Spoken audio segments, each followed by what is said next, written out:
Hi, my name is Pierre Tarnaud. I'm creative director on Absolver, and we're about to see some exclusive Absolver gameplay.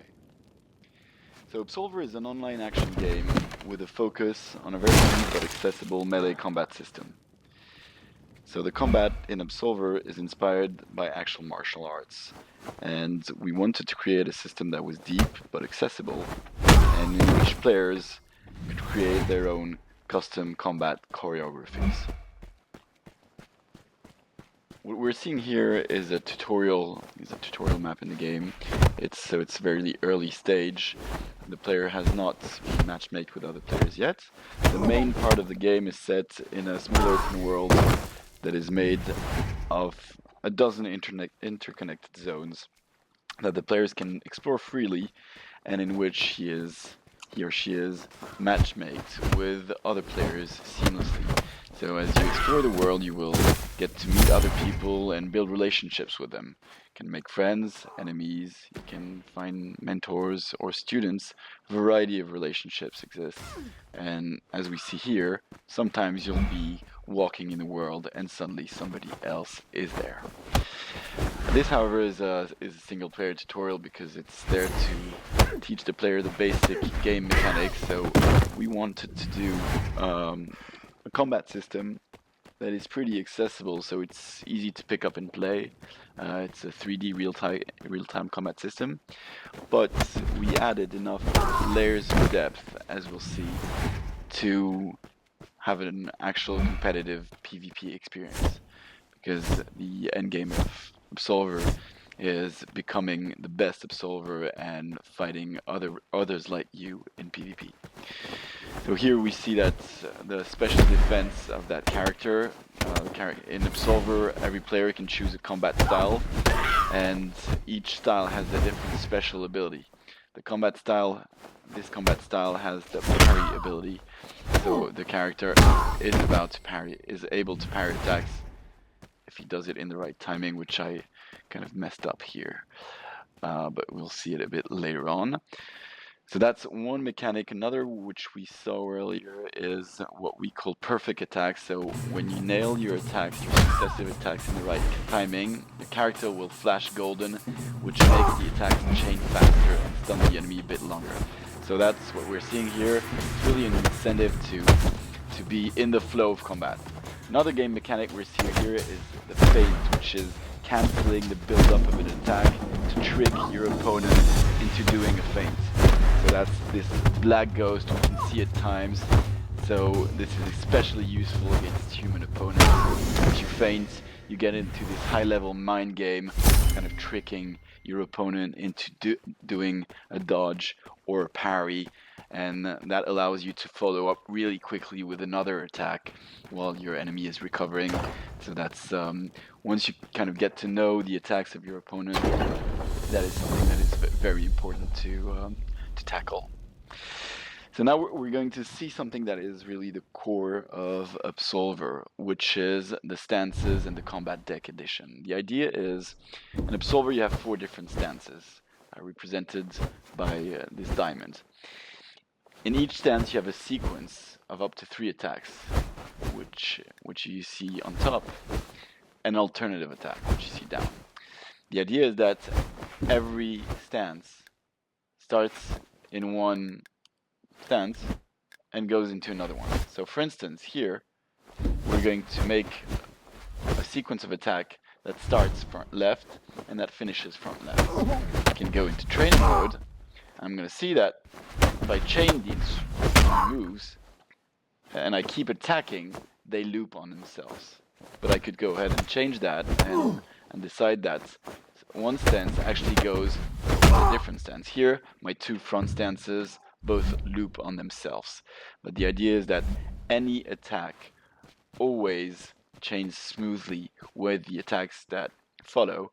So everything is fluid, everything is dynamic, and the action basically never stops. The same system works with weapons, so the player can pull out weapons as temporary bonuses, and when you take out a weapon, it's just a whole different combat deck that is now accessible to you. Weapons do more damages, but they can be temporarily disarmed. They can bonuses. You can get disarmed, as we just saw here. So pulling a weapon in combat usually gives an advantage to the player, but can also be dangerous if your enemy gets very offensive, disarms you, and picks up your weapon. So now we're going to see another part of the game, which is a bit later. We're changing characters, and we're going to focus now on the attack learning system, which is the core of how you will create your characters in Absolver. So in Absolver, as you explore the game world, you'll meet other enemies, whether they're NPCs or players. And when you fight somebody, whether it's an NPC or player, they attack you with an attack that you don't know, and you'll learn that attack progressively, which is what we're seeing here. Here I'm using the Absorb ability, which allows me to avoid being stunned or pushed back by an attack, and that allows me to counterattack right away. So I do receive damages, but if I counterattack, my damages are mitigated. And when I use my special ability on an attack, I'm going to learn it faster. So here I see that I've learned a bit out of 6 attacks, and as you fight different enemies, you will progressively learn more and more attacks. And what you want to do is, sometimes you don't want to beat an NPC right away, but rather try and use your special ability tactically on that NPC in order to learn their moves better. Another mechanic this ties on is a social relationship called mentor-students. So what you can do when you meet another player is ask them to become your mentor. That way, that player will be able to teach you their combat style, and you'll be able to learn attacks faster than you would by fighting regular enemies.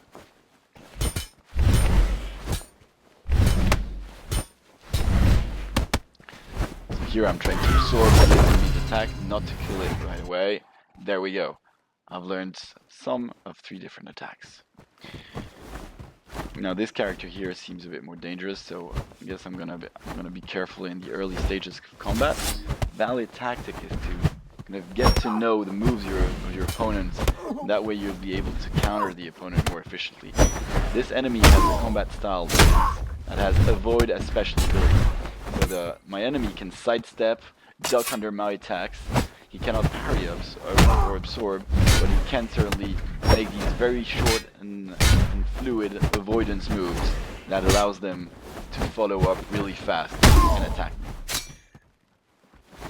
Every time my attack is a bit too predictable, the enemy ducks under it.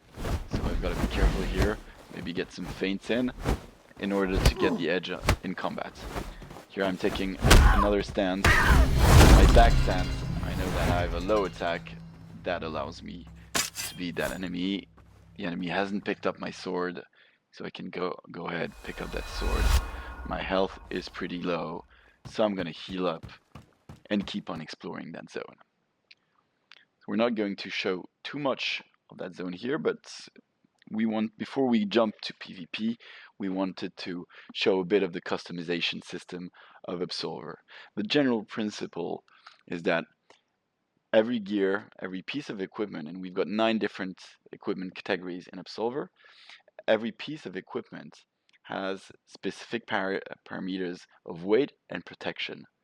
And so you're kind of making that trade-off between weight that slows you down and protection that gives you, mitigates damages, and sometimes gear protects you better against blunt damage. Sometimes gear protects you better against cut damage, which is typically the damage that players get from weapons. So you're making these trade-offs as you equip, and all these equipment categories are fully compatible. So you're making gameplay choices as well as aesthetic choice, because the look of your character pretty much determines how others will perceive you. And so it's important in an online game to kind of create your persona and show others what your character represents. Okay, so now what we're going to see is some player versus player combat. What's important to note is there are two forms of PvP combat in the game. Either what we're seeing here, which is players who matchmake together in the world, and these players have decided to fight, but these players could actually have teamed up and go on into co-op PvE instead of fighting. But they chose to fight, and so here they are fighting. So we're gonna see different moments of a variety of fights, and look at the tactics involved. So this was an earthquake tower.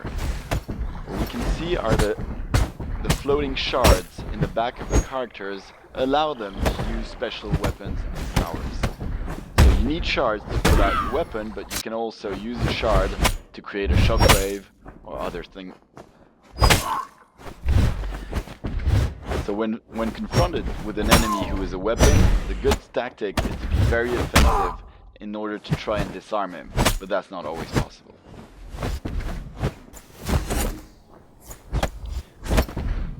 So we have two categories of weapons. This here are the war gloves. The character can change on the fly between war gloves and swords, and as you can see, he can also get disarmed again, and my opponent can pick up his weapon.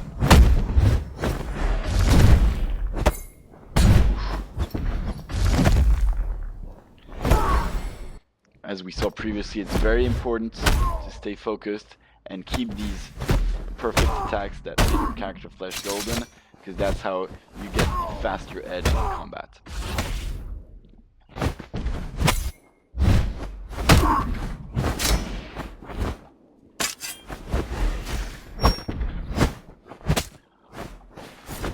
Even though the moves that can be placed in the combat deck all belong to different combat styles, characters can choose to put in their combat deck moves of any style.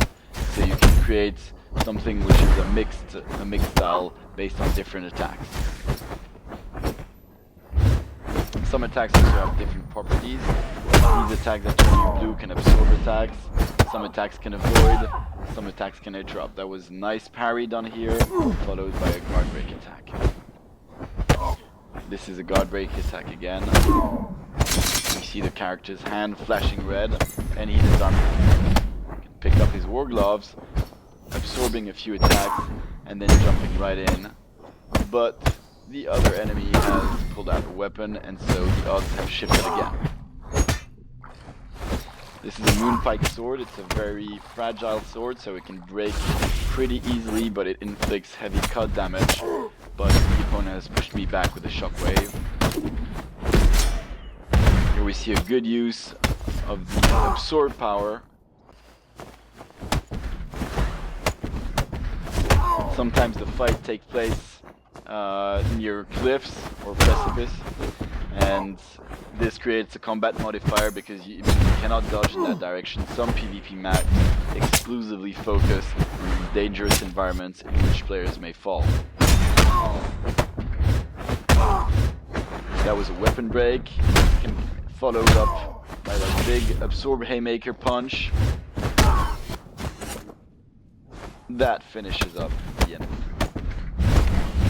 So even if an enemy is dominating, as we can see here, if with a succession of absorbs, you can always chain your attacks faster, and if the enemy makes just one mistake, you can always follow up and pick up in combat.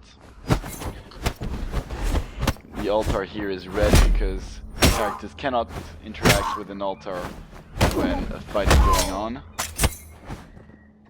And there we go. Weapon is picked up, and now the odds have shifted.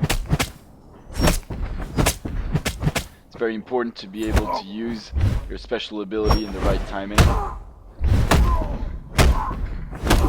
This is a move inspired by Capoeira. It's a very powerful kick. He pushes me away. So this will finish it that way.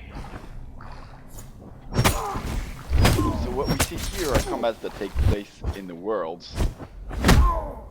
But, as mentioned previously, fun combats take place into dedicated PvP arenas. So, From the game world, the player will be able to access special PvP game modes. So there is of course the 1 versus 1 duel, which currently is a best of 5 mechanic, but there is also 3 versus 3 game modes. And this concludes our demo. Thanks for watching.